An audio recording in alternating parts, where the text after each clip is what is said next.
السلام علیکم and hello everyone, welcome to episode 17 of قانون دان's ویکلی کیس لا بلیٹن۔ ہم اس ہفتے بھی آپ کے سامنے کچھ میجر ججمنٹس کو پیش کریں گے اور ان کو انالائز کریں گے۔ تو چلیں پہلی کیس کی جانب، Nadeem Samson against the state etcetera. اس کیس میں پٹیشنر نے اس آرڈر کو چیلنج کیا جس کے تحت اسٹیچوٹری گراؤنڈز پر اس کی پوسٹ اریسٹ بیل ڈینائی ہوئی تھی۔ اب عدالت کے سامنے دو سوال تھے۔ پہلا یہ کہ کیا ارلیئر بیل پٹیشن کی وڈرال سبسیکوینٹ بیل پٹیشن کی فائلنگ کو پریکلوڈ کرتی ہے، اور دوسرا یہ کہ کیا اسٹیچوٹری پیریڈ کی ایکسپائری کے بعد پٹیشنر کی وجہ سے ٹرائل میں ڈیلے اس کے بیل پہ ریلیز ہونے کے رائٹ کو ڈٹرمن کرنے کے لیے ریلیونٹ ہے۔ جسٹس سردار طارق مسعود، جسٹس سید منصور علی شاہ اور جسٹس جمال خان مندوخیل نے پہلے سوال پہ کہا کہ نذیر احمد کیس کی روشنی میں ارلیئر بیل پٹیشن کی وڈرال سبسیکوینٹ بیل پٹیشن کی فائلنگ کو پریکلوڈ نہیں کرتی، اور دوسرا یہ کہ اسٹیچوٹری پیریڈ کی ایکسپائری کے بعد پٹیشنر کی وجہ سے ٹرائل میں ڈیلے اس کے بیل پر ریلیز ہونے کے رائٹ کو ڈٹرمن کرنے کے لیے ریلیونٹ نہیں ہے، اور یہ اسٹیچوٹری گراؤنڈ پرووائڈڈ ہے سیکشن 497(1) CRPC کے 3rd پروویژن میں۔ محمد فاروق اگینسٹ جاوید خان۔ یہ کیس سپریم کورٹ میں جسٹس قاضی فیض عیسیٰ اور جسٹس یحییٰ آفریدی کے سامنے ایک سول اپیل کے طور پر رکھا گیا۔ اس کیس میں کورٹ کے سامنے دو مین ایشوز تھے۔ کیس کا پہلا ایشو یہ تھا کہ میوچل مسٹیک آف فیکٹ کا پارٹیز کی ٹرانزیکشن پر کیا افیکٹ ہوتا ہے۔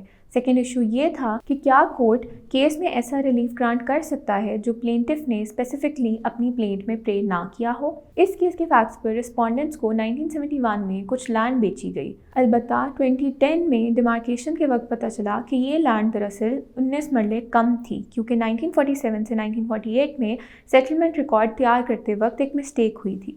دونوں پارٹیز اس مسٹیک سے واقف نہیں تھیں۔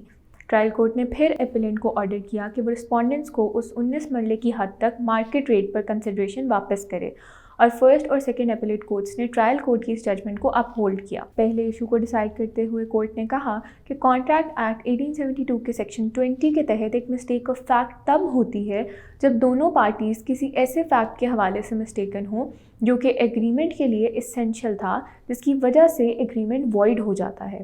مسٹیک آف فیکٹ کے حوالے سے جوڈیشل کنسنسس یہی ہے کہ کورٹ کو ہر چھوٹی مسٹیک کی بیسس پر ایگریمنٹ میں انکلوڈ نہیں کرنا چاہیے، اور فریڈم آف کانٹریکٹ اور سرٹنٹی آف ٹرمز کو اپ ہولڈ کرنے کے لیے اپنی جورسڈکشن صرف فنڈامنٹلی اپیرنٹ یا بہت ہی آبویس مسٹیک پر ایکسرسائز کرنی چاہیے۔ کلیمنٹ کو ریسٹیٹیوشن گرانٹ کرنے کے لیے انجسٹ انرچمنٹ کے پرنسپل کو فالو کرنا ہوتا ہے، جس کو اویل کرنے کے لیے کلیمنٹ کو 4 چیزیں پروو کرنی ہوں گی۔ پہلا یہ کہ اپوزنگ پارٹی کو ایک بینیفٹ ریسیو ہوا ہے جس کی وجہ سے وہ انرچ ہوئی ہے۔ سیکنڈ یہ کہ یہ انرچمنٹ کلیمنٹ کی وجہ سے ہے۔ تھرڈ یہ کہ اس انرچمنٹ کا کنٹینیو ہونا انجسٹ یا ناجائز ہے۔ فورتھ اور لاسٹ کنڈیشن یہ ہے کہ کیس پر انجسٹ انرچمنٹ اپلائی کرنے کے لیے کوئی بار نہیں۔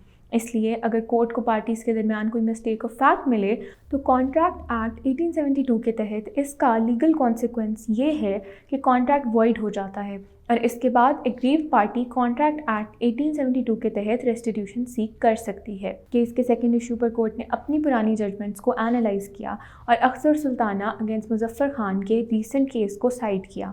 اس کیس میں کورٹ نے کلیئرلی کہا تھا کہ ایک کورٹ CPC کے آرڈر 7 رول 7 کے انڈر رہ کر پارٹیز کے لیے ریلیف مولڈ کر سکتا ہے، اور وہ کوئی بھی ایسا ریلیف گرانٹ کر سکتا ہے جو کہ جسٹس کے لیے ضروری ہو۔ PLD 2022 سندھ 1 علی اظہر ورسز آرزو Fatima, constitutional petition number D 2903 of 2021۔ یہ کیس سندھ ہائی کورٹ میں چیف جسٹس احمد علی شیخ اور جسٹس یوسف علی کے سامنے کانسٹیٹیوشن کے آرٹیکل 199 کے تحت ایک کانسٹیٹیوشنل پٹیشن کے طور پر پیش کیا گیا۔ اس کیس کا مین ایشو یہ تھا کہ کیا ہائی کورٹ آرٹیکل 199 کے نیچے اپنی جورسڈکشن ایکسرسائز کرتے ہوئے Sindh child marriage restraint act 2013 کو کانسٹیٹیوشن کے آرٹیکل 203D کے نیچے اسلامک انجنکشنز کے خلاف ڈکلیئر کر سکتا ہے۔ اس کیس کے فیکٹس کچھ یوں تھے کہ پٹیشنر نے ایک 13 سالہ کرسچن لڑکی سے شادی کی جس نے بعد میں اسلام قبول کر لیا۔ البتہ اس لڑکی کے والد نے پٹیشنر کے خلاف ایک FIR درج کروائی جس میں انہوں نے الیج کیا کہ ان کی بیٹی کو اغوا کیا گیا ہے۔ پٹیشنر نے پھر پرے کیا کہ کورٹ ڈکلیئر کرے کہ Sindh child marriage restraint act 2013 Islamic teachings کے خلاف ہے، اور اس ایکٹ کے سیکشن 2A میں چائلڈ کی جو ڈیفینیشن دی گئی ہے اسے مسلمز کے لیے پیوبرٹی کی ایج سے جج کیا جائے۔ پٹیشنرز نے اپنا کلیم کانسٹیٹیوشن کے آرٹیکل 203D پہ بیس کیا۔ اس پٹیشن کو ریجیکٹ کرتے ہوئے کورٹ نے آرٹیکل 203D کو ڈیٹیل میں انالائز کیا۔ جو کہ فیڈرل شریعت کوڈ سے ریلیٹ کرتا تھا۔ اس آرٹیکل کے مطابق یہ شریعت کوڈ کی ہی ایکسکلوسیو ڈومین تھی کہ وہ کسی اسٹیچوٹ کو اینالائز کر کے ڈکلیئر کرے کہ وہ اسلام، قرآن اور سنت کے خلاف ہے۔ پھر سب کلاز 1A کے نیچے انہیں ریلیونٹ گورنمنٹ کو اپنی اس فائنڈنگ کا نوٹس دینا ہوتا ہے تاکہ گورنمنٹ ایکسپلین کرے کہ اس اسٹیچوٹ کے پیچھے ان کی انٹینشن کیا تھی۔ PLD 2014 SC 1 میں سپریم کورٹ نے کلیئرلی آرٹیکل 199 کے نیچے ہائی کورٹ کی جورسڈکشن کے پیرامیٹرز ایکسپلین کیے۔ اس کے علاوہ آرٹیکل 203G کے تحت وہ ایریاز جن پر شریعت کورٹ کی جورسڈکشن ہے، ان ایشوز پر کوئی اور کورٹ، چاہے وہ ہائی کورٹ ہو یا سپریم کورٹ، اپنی پاورز ایکسرسائز نہیں کر سکتا۔ PLD 2014 لاہور 145 میں بھی لاہور ہائی کورٹ نے یہ کلیئرلی ڈکلیئر کیا کہ آرٹیکل 203G شریعت کورٹ کی جورسڈکشن میں فال کرنے والے ایشوز کو ہائی کورٹ کی جورسڈکشن سے آؤٹ کرتا ہے، اسی لیے یہ پریزنٹ پٹیشن مینٹینیبل نہیں تھی۔ Imran Gondal against the state and another. اس کیس میں اپیلنٹس نے ایک مرڈر کیس میں اپنی کنوکشنز اسیل کی ہیں۔ عدالت کے سامنے 3 سوال تھے۔ پہلا یہ کہ کو ایکیوزڈ کے حوالے سے جب پروسیکیوشن وٹنسز ایک دفعہ ڈسبلیو ہو گئی ہیں تو کیا دوسرے کو ایکیوزڈ کے حوالے سے ان پر ریلائی کیا جا سکتا ہے؟ دوسرا یہ کہ پوسٹ مارٹم ایگزامینیشن میں ڈیلے کا کیا افیکٹ ہوگا؟ تیسرا یہ کہ اگر موٹیو بیہائنڈ اکرنس نہ پروو ہو تو اس کا کیا افیکٹ ہوگا؟ جسٹس محمد طارق ندیم نے کہا کہ کو ایکیوزڈ کے حوالے سے جب پروسیکیوشن وٹنسز ایک دفعہ ڈسبلیو ہو گئی ہیں تو دوسرے کو ایکیوزڈ کے حوالے سے بھی ان پر ریلائی نہیں کیا جا سکتا۔ دوسرا یہ کہ پوسٹ مارٹم ایگزامینیشن میں ڈیلے ڈاؤٹ کریٹ کرتا ہے پروسیکیوشن کی سٹوری میں۔ تیسرا یہ کہ پروسیکیوشن کے پارٹ پہ ایسا فیلئر کہ وہ موٹیو بیہائنڈ اکرنس نہ پروو کر سکیں سینٹنس آف ڈیتھ کے اگینسٹ ریئیکٹ کر سکتا ہے۔ PLD 2022 Peshawar 15 Barkat Khan versus Banaras Khan civil revision number 31A of 2013۔ یہ کیس پشاور ہائی کورٹ میں جسٹس شکیل احمد کے سامنے ایک سول ریویژن کے طور پر پیش کیا گیا۔ اس ریویژن میں پٹیشنرز نے ایبٹ آباد کے ایک ایڈیشنل ڈسٹرکٹ جج کی ججمنٹ کو چیلنج کیا جس میں انہوں نے ٹرائل کورٹ کی ججمنٹ کو سیٹیسفائڈ کیا تھا۔ اس کیس میں کورٹ کے سامنے 2 مین ایشوز تھے۔ پہلا ایشو یہ تھا کہ کیا DNA ایویڈنس کسی ریلیشن شپ کو پروو کرنے کے لیے یا ڈسکارڈ کرنے کے لیے کنکلوسیو ایویڈنس کنسیڈر کی جا سکتی ہے۔ اس کیس کا سیکنڈ ایشو یہ تھا کہ کیا پریزنٹ کیس کے فیکٹس پر ہائی کورٹ CPC کے سیکشن 115 کے نیچے اپنی ریویژنل جورسڈکشن ایکسرسائز کر سکتا ہے۔ اس کیس کے فیکٹس پر پلینٹفس نے اوریجنلی ایک سوٹ فار ڈکلیریشن فائل کیا جس میں انہوں نے کورٹ سے پرے کیا کہ وہ انہیں محمد ایوب کا لیگل ایئر ڈکلیئر کرے اور وہ ڈیفینڈنٹس کے خلاف ایک مینڈیٹری انجنکشن بھی گرانٹ کرے تاکہ پراپرٹی کی میوٹیشن ان کے نام نہ کی جائے۔ البتہ ٹرائل کورٹ نے پلینٹفس کے خلاف فیصلہ سنایا جبکہ اپیل میں ایڈیشنل ڈسٹرکٹ جج نے اس ججمنٹ کو سیٹیسفائی کر دیا۔ پہلے ایشو کو ڈیسائیڈ کرتے ہوئے کورٹ نے DNA ایویڈنس کی ویلیو کو ڈسکس کیا۔ اب اس کیس میں پٹیشنرز نے الیج کیا کہ رسپونڈنٹس دراصل ان کے گرینڈ فادر کے ایئرز نہیں تھے۔ اسے پروو کرنے کے لیے ایک DNA ٹیسٹ بھی کیا گیا جس کے مطابق واقعے میں پٹیشنرز اور رسپونڈنٹس آپس میں کزنس نہیں تھے جو کہ انہیں ہونا چاہیے تھا۔ البتہ رسپونڈنٹس نے ریٹن اور ڈاکیومنٹری ایویڈنس پر اپنا ریلیشن شپ پروو کیا۔ DNA ٹیسٹ سیم اس لیے نہیں آیا تھا کیونکہ رسپونڈنٹس اور پلینٹف اسٹیپ برادرز کے بیٹے تھے جس کی وجہ سے ان میں کوئی DNA میچ نہیں تھا۔ اسی لیے کورٹ نے کہا کہ DNA ایویڈنس بہت ہی ویک اور کرپٹک ہوتی ہے جس کی وجہ سے اسے کسی بھی ریلیشن شپ کو ڈسکارڈ یا پروو کرنے کے لیے کنکلوسیولی استعمال نہیں کیا جا سکتا، خاص طور پر جب رسپونڈنٹس نے اس DNA ایویڈنس کے خلاف اسٹرانگ ریٹن اور اورل ایویڈنس پروڈیوس کی گئی ہو۔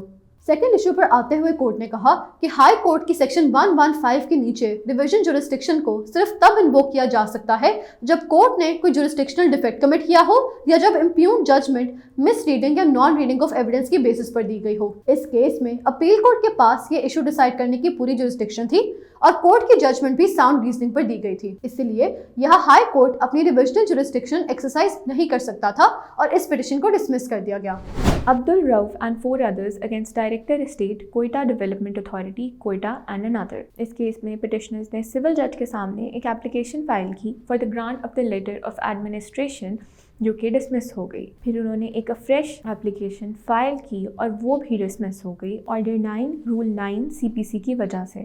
پٹیشنرز نے ٹرائل کورٹ کے ڈسمسل کو چیلنج کر کے ایڈیشنل ڈسٹرکٹ جج کے سامنے ایک ریویژن پٹیشن فائل کی جس کا بھی وہی انجام ہوا اور وہ ڈسمس ہو گئی، لہٰذا یہ پٹیشن فائل ہوئی۔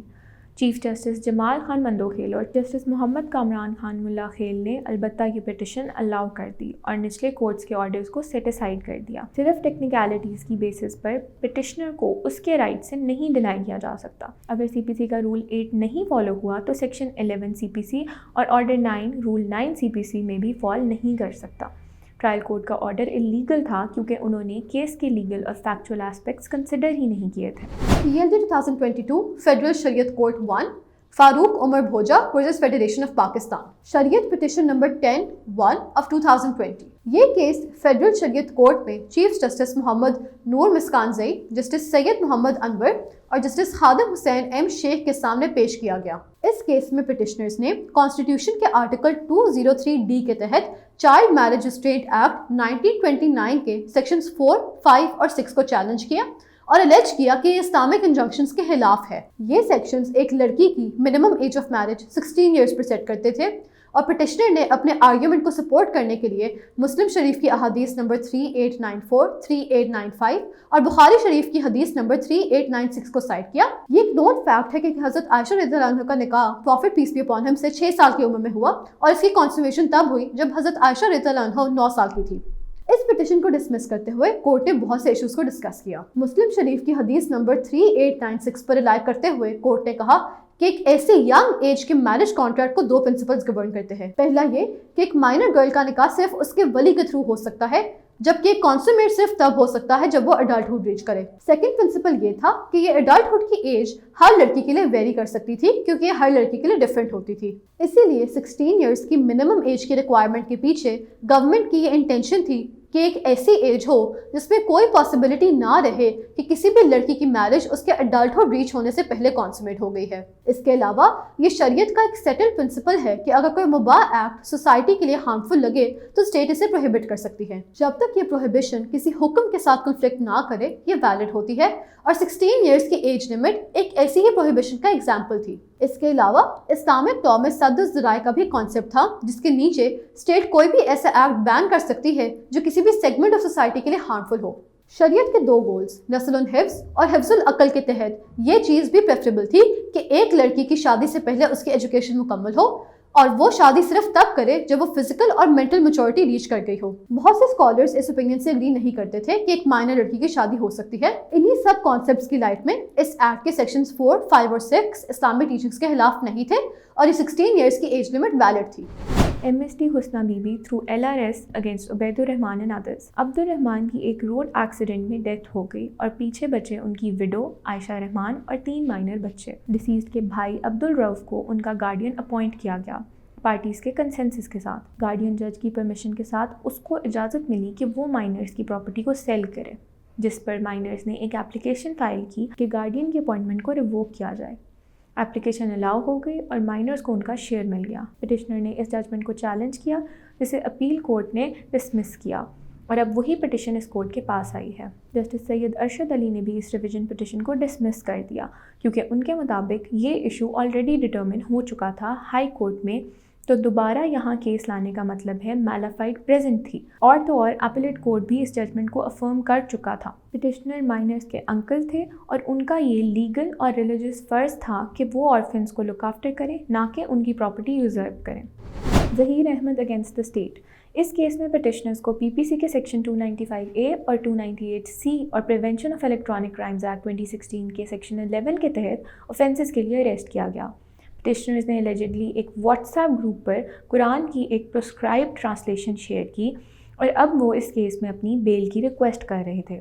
اس کیس میں کورٹ کے سامنے 2 مین ایشوز تھے. پہلا ایشو یہ تھا کہ کیا قرآن ایکٹ کے سیکشن 9 اور criminal law amendment act 1932 13 of 1932 کا سیکشن 5 واٹس ایپ گروپ پر ہولی قرآن کی پرسکرائبڈ یا بین ٹرانسلیشن شیئر کرنے کی اوفینس پر اپلائی کرتا ہے. سیکنڈ ایشو تھا کہ کیا ایسے گروپ کے ایڈمن کو گروپ کے ممبرز کی طرف سے آبجیکشنیبل مٹیریل پوسٹ کرنے کے لیے کرمنلی لائبل ہولڈ کیا جا سکتا ہے. کیس کے فرسٹ ایشو کو ڈیسائیڈ کرتے ہوئے کورٹ نے کہا کہ قرآن ایکٹ پرنٹرز اور پبلشرز تک ہی لمیٹڈ ہے. ساتھ ساتھ 1932 کے کرمنل لاء امینڈمنٹ ایکٹ کی انیکشن کا مقصد پریس ایمرجنسی پاورز ایکٹ 1931